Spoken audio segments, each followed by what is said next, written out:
record a tutorial to help you with your VPA1 and VPA2 digital compositions. I'm using the VPA1 and specifically the point template, but I will be showing you the 3 different elements. And the first thing I'm probably going to want to do is zoom into a page. So I'm going to go ahead and click here. I'm also going to want to make sure in my layers that I'm on active unlocked layer. So I'm currently on the design layer, and you'll see that I have the name and the principles locked. If you want to add your name, you just simply toggle this on and off, and that'll allow you to access that to change your name. And if you want to in any way access the boxes, the squares that you're designing in, you'd have to unlock this layer, and that will allow you to access that layer as well. But currently I'm going to keep those 2 locked. I'm going to make sure I'm on the design layer, because if I'm on a lock layer, it's not going to let me do anything. I can come over here and it's saying, no, you can't do anything. So again, I'm going to make sure I'm on the design layer, that is unlocked. I'm going to zoom in. I'm going to do Command 0, which allows me to pop my active artboard full into the screen. And basically for this tutorial, you're going to use several different tools, but not that many. Predominantly, you're going to be using your selection tool right up here, which is V on your keyboard, the black arrow. You're going to use the white arrows somewhat, but probably less. But that is your direct selection tool, which gives you access to individual anchor points. This selects entire objects. And everything on Illustrator is created out of anchor points. So it's paths that are connecting anchor points. So again, this selects entire objects. This selects individual anchor points, and that's A on your keyboard. And that's probably some shortcuts you're going to want to start learning. You're going to be using your shape tool, which you'll notice it has this little arrow in the corner, which gives you access to a flyout menu, which you can get to by clicking and holding, and that'll open up and show you those hidden tools that are below the main tool. It probably looks like a rectangle if you have it by default. So again, you just click on that, hold it, and that'll open up and show you the additional tools that are hidden behind that tool. You're going to be using your line tool, which again, you can open up and you'll see you have other options, but the default is the line tool on top. And then you're going to want to be aware of your fill and your stroke. Essentially, this right here is your fill. This is your stroke. When it has that red line through it, it means there's no fill. And right now I have a stroke active. The one that's on top is the one that is actually active if you're trying to change something. So you can bring the other one to the front simply by clicking on it. You can also flip it using this little double arrow right here. So I could swap the fill and the stroke by clicking on that. I can also do that by hitting Shift X. But right now what I want to have is a black fill, no stroke. I'm going to start with point, because that's the page that I'm on, which are also known as ellipses or circles. So I'm going to use my ellipse tool, which I can get by this flyout menu right here, or I can hit L on my keyboard. I'm going to go ahead and turn off a couple things. I'm going to go to View. I'm going to hide that grid because I don't particularly like it. And I'm also going to go back to View, and I'm going to take off my Snap to Grid, because that's going to allow my smart guides to guide me as opposed to trying to snap to a grid. I don't usually actually keep this on, so I'm going to turn that off. And again, that was under under View. You can choose right here. I'm also going to turn on my rulers, which is Command R. That way, if I need to drag out a guide of any kind, they're available to me. So the first thing I'm going to do is make that point. I'm going to grab L for my ellipse tool, and I'm going to click and I'm going to drag out. If I don't hold Shift, I can drag any kind of shape, ellipse shape that I want. I can make it an oval that's tall, I can make it an oval that's fat, but if I want to make it perfect, I do have to hold that Shift button. So I'm going to go ahead and make it a little bit bigger than I normally would so that we can see what we're doing. So I'm going to release, and there I have my first ellipse. To make copies of this, there's a couple different ways that I can do it, because I do want these all to be the same, right? So really the easiest way would be to make a copy of it. So one, I can select it, and I can go Edit, Copy, and then I could do Edit, Paste. That's probably the most laborious way of doing it, because now I have to move it back over here. So instead of doing it that way, I could also remember my shortcuts, which is Select. I could do Command C, and then I could do Command V to paste it. Again, now I have to move it back to put it into position. So that also is a bit laborious. Alternatively, I can copy it. I can do Command C, and I can do Shift Command V, which pastes it in place. So now I have a copy directly on top. And all of those work just fine. So a lot of that can be found under here, copy and paste in place. So that is one easy way of doing it if that is how you choose. But I'm going to actually do it a different way. So I'm going to go ahead and delete these by Shift selecting each of them and just hitting delete.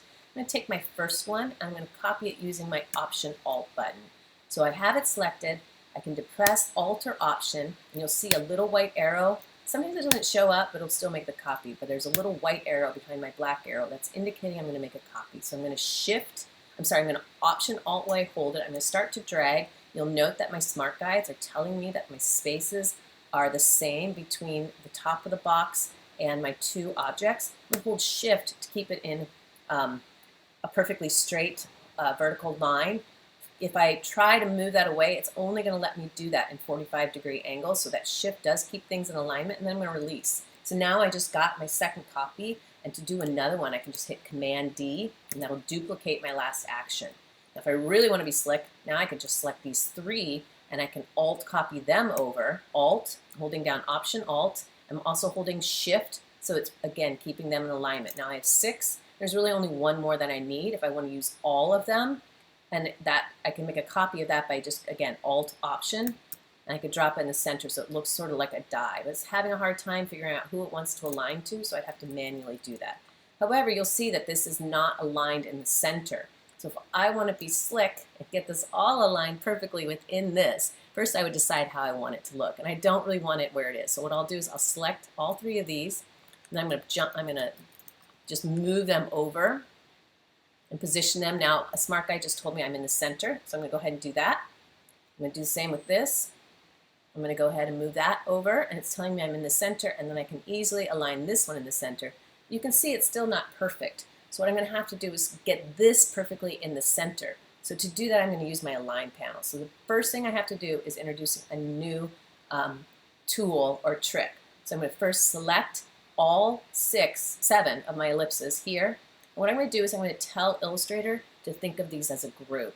So all I have to do is go Command G to group it, or Object Group right here, or Command G. So I'm going to go ahead and do that, Command G. It's going to now treat those as a singular group. If I click on one, it's going to move all of them at once. If I Shift Command G, I can ungroup them. And again, now I can move one individually, but I don't want to do that. So I'll select them again. I'm going to group them. I'm going to go Command G. And now I'm going to align them to this specifically. So what I have to do is get access to this square that's in the background that's also on a lock layer. So I'll come into my layers.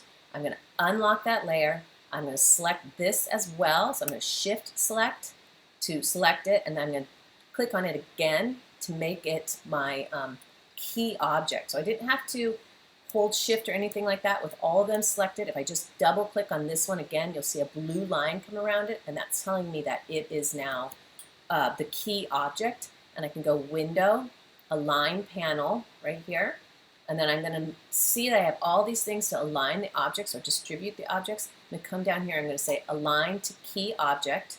I know my key object is the blue line because I clicked on it to indicate that as the key object, and then I'm going to use this center one. So I'm going to click right here, and then I'm going to click right here to make sure it's perfectly in the center. So now I've created that symmetrical, perfectly aligned composition that is completely satisfactory. It's not terribly interesting, but it would work to fulfill this assignment. You could also be using your smart guides to do this. So if I pull this out, I'd have to ungroup it, right? So Shift Command G to ungroup. Or you can always go Object Group, or Ungroup will be right here. If it's grouped already, you'll have the ungroup available. If it's not grouped, you'll have group available. And I can pull one out, and I can use my smart guides. They're going to tell me when I have that in position. You're seeing them snap. You see those little guides are saying, yep, now you're in perfect position. So you could do that without using the Align panel, but I wanted to show you that. The other thing you're going to want to possibly be doing is either creating white objects that you can use to take little notches out or cut parts off by hiding them behind a white object. So I could change this right here. It's going to mess up my symmetrical aspect of this, so maybe we'll take this one right here. And what we would do is let's make it white, which I can do right up here. Now you don't see it unless I have it selected, right? So I'd have to, now it's hidden because it's the same color as the paper, but it's still there. And if I hover over it, I can see it, right? I'm going to do the same thing to this one. I'm going to go ahead and make it white. And now I've got these two guys that I'm going to use to take a chunk out of this one right here. So I'm going to hold Shift, and I'm going to move it over just to take a little bite out of that and maybe make this slightly more interesting. You'll see that what I wanted didn't work. This circle's here, but it's not removing like the one on the right. It's not making the crescent on this side like it did here. That's because that object is behind this one. And all objects sit on your artboard in the order that they're made. So all I have to do is this. I have to go Object, Arrange, Bring to Front, and now you'll see I succeeded what I wanted. Okay, that was a quick one on that. We're going to do one more over here where we're going to actually use line, and we're going to use a clipping mask. So I'm going to take my line segment tool. I'm going to go back and relock my, my principles layer. I'm going to come, make sure I'm on that design layer. I'm going to use my line tool to activate it. You just literally click and drag out. And if you want it perfectly straight, you hold your Shift button. Now I'm going to go ahead and put a stroke on it. I'm going to go ahead and make all my lines just 1 point. Let's make them 2 points so you can see it a little better. So there I have a 2-point line. I'm going to go ahead and make copies of it the same way I did before, which is holding Shift and Alt. I'm going to do that. I'm going to use Command D to duplicate that. Command D, Command D, Command D, Command D. So what I've got there, I've got 1, 2, 3, 4, 5, 6. Let's put one more in there. Command D, 7. So now I have 7 lines of the same weight and same stroke. And so what I could start doing now is determining how I want this to look. So perhaps, I don't really know if there's a reason to use a clipping mask with a line, because you could always just position the line where you want it. But we'll go ahead and do one just for fun. So I'll go ahead and I'll put some of these outside.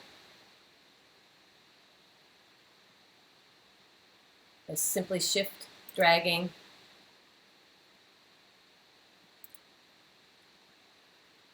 And I'm not making this to be symmetrical just yet. I really just want to show you how you would do a clipping mask, and I will do it again with planes as well. So if I wanted this to be, again, there's really no reason, because you could just simply start your line at this edge as opposed to going to do the step of the clipping mask. But if I wanted to do it, what I'd have to do first is create. A clipping mask is going to constrain anything that you select within another object. So I'm going to use this background square to clip these lines so that they don't extend beyond the point of it, right? So again, I'd have to unlock my principles. I'm going to select it right here, and I'm going to make a copy of it. So I'm going to go Command C or Edit Copy, and then what I want to do is I'm going to come up on this design layer, and I'm going to go Edit Paste in Place right here, or Shift Command V. And that put that on top, and it also put it on this top layer, which is what I need it to be, because I need this object to be on top. If I toggle it open, I can see it is my very top object, even in these sub layers. So with it on top, because whatever you're clipping it to needs to be on the top, I'm going to go ahead and lock those principles again, and I'm going to click, and I'm going to drag over this entire area. So I select everything, and I'm going to go Object, Clipping Mask, Make. So there you go. I have that done, and what you'll notice is that the object that you're clipping to disappears when you do that. The reason we're still seeing a square behind it is because that's on the principles layer. If I toggle that on and off, you'll see I don't see this square anymore because it's being used as a clipping mask. So it disappears when you use it as a clipping mask. So if you want whatever you're using as a clipping mask to appear, you have to make a copy of it, and then you have to paste it back in place. We'll do that one more time with planes, and I'll remind you how you can make a perfect triangle. I'm going to open up my shapes, and this time I'm going to grab my polygon tool. I'm going to click and drag out, and you'll see that the last thing I made using my polygon was actually that triangle. And if I want it to be a perfect triangle, I just have to hold Shift. Polygons often are multi-sided, and you can change, or that's what it means. Polygon means multi-sided. If you want to change how many sides it has, you use your up or your down arrow. And so I'm going to down arrow it until I get to only 3 sides. And I'm also going to hold Shift, so again, I get that perfect triangle. I'm going to swap my stroke and my fill so that I am having a filled in perfect shape, which is what the assignment requires. And then again, I might use my Alt copy to get this to make multiples of it. Maybe I only want, like, let's do 3 of it. So I'm going to go Alt or Option. I'm going to hold Shift while I do that. And this time I'm going to march them at a diagonal, but at a perfect 45 diagonal. To get another one, I'm going to hit Command D. So now I've got my 3 little triangles here, and maybe I want to try to do something fun with them. And I don't really have an idea yet for it, so let's go ahead and just rotate this one around. I'm holding Shift, so again, when I rotate it, I'm rotating it at 45 degrees, so it's perfect. So maybe I'm going to do something like this. Let's go ahead and do this. I'm going to take this one over here. I'm holding Shift when I'm doing all these things. When I'm rotating it specifically, because I want to keep it at a 45 degree angle, I'm going to go ahead and bring this one right down here. If I want to see the center of this square, I can unlock again, and I can click on this. If I wanted to create a guide, I could go ahead and grab my rulers, which again, Command R will show or hide your rulers. I can grab that ruler out, and I could drop one right there in the center, so I have a center guide. I'm going to lock that again. So you'll see I do a lot of stuff over here in my layers. I'm constantly locking, unlocking, making visible, making invisible, so that I can make sure things are both well organized but easy to access. So what I could do here, if I want this to be perfectly centered, I can just bump it over using that guide I just made. So sometimes a guide is easier than using the Align panel. So what I'm going to go ahead and do is maybe I want this one to be perfectly centered as well. So again, I'll unlock this. I'm going to click on that square. I can see now my center, so I'm going to grab a ruler and I'm going to drop another guide right there. So now I have an X marks the spot in the center of this square. I'm going to lock that again. And what I'm going to do now is make a giant ellipse. I'm going to go L for my ellipse button. And it's saying, no, you can't do that. And that's because I'm still in a locked layer. So I'll move back up here. I've got my ellipse. I'm going to drop it right there in the center. And this time I'm going to hold Alt and Shift. And when I do Alt, it allows me to draw from the center out in this case. Alt and Shift, you'll use them a lot. So what it's allowing me to do, again, is drag out from the center. If I don't hold Alt, if I just come in here and I hold Shift, I'll still draw a perfect circle, but it's going to start either from my upper left or my lower right, depending which way I drag. Or it could even start from your lower left or your lower upper left, just upper right, sorry, depending which way you drag. But if you want to drag from the center out, all you have to do is hold Alt at the same time, and that'll make it emanate from the center. So what I was going to do is make a nice big fat ellipse that fits perfectly within that, and then I'm going to go ahead and put white on it just to see what that looks like. Oops, did I put a white fill in it? I did. Yes. And I need to move that up. Notice I put it on my design layer, so I need to move that up to the correct layer, and now I'm seeing what I wanted to see happen. So that's kind of wackadoodle. This would be more for chaos or tension because it's really pretty disturbing right now, and we can't break the rules at all by using these here, right? So instead, I need to clip these to it. We might change our mind though, maybe go ahead and make this black, and maybe I'll make these white instead. So I'll select one, I'm going to shift click to select the other one, shift click to select the other one, and I could go white here. And now what it's doing is not what I wanted it to do, because again, this black circle's on top. So what I would have to do here now is again, arrange object, go transform, arrange, object, arrange, send to back. And now I'm getting what I wanted. Again, I'm not sure this is exactly, something like this drives me nuts. I'd have to center it. And it would depend on which principle. If I wanted to do chaos, I would leave it not aligned. But if I want to make it a little bit more pleasing, I would go ahead and adjust it using my smart guides and using my shift tool and arrange tool. So this almost looks like it's right, but it's not quite, because you still are seeing that we're losing the line right here. So this is kind of fun. I have 1, 2, 3, 4, 5, so I could make 2 more, so I could actually put another ellipse in the center, L for ellipse. Go ahead and drag that out, holding Alt. Maybe I want to make something like that.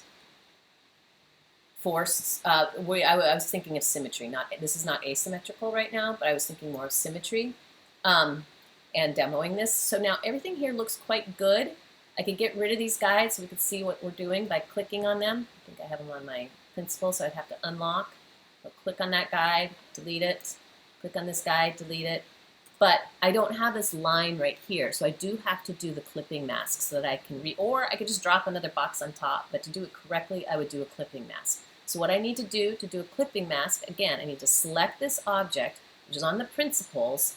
I'm going to Command C to copy it. I'm going to come back up to the design layer, and just to be safe, I'm going to go ahead and lock that bottom layer. I'm going to make sure I'm on my design layer. I'm going to go Shift Command V to paste in place, and you'll see now I have that, and that would suffice. But to do it correctly, I really should make it into a clipping mask. So I'm going to go ahead and select everything on this top layer.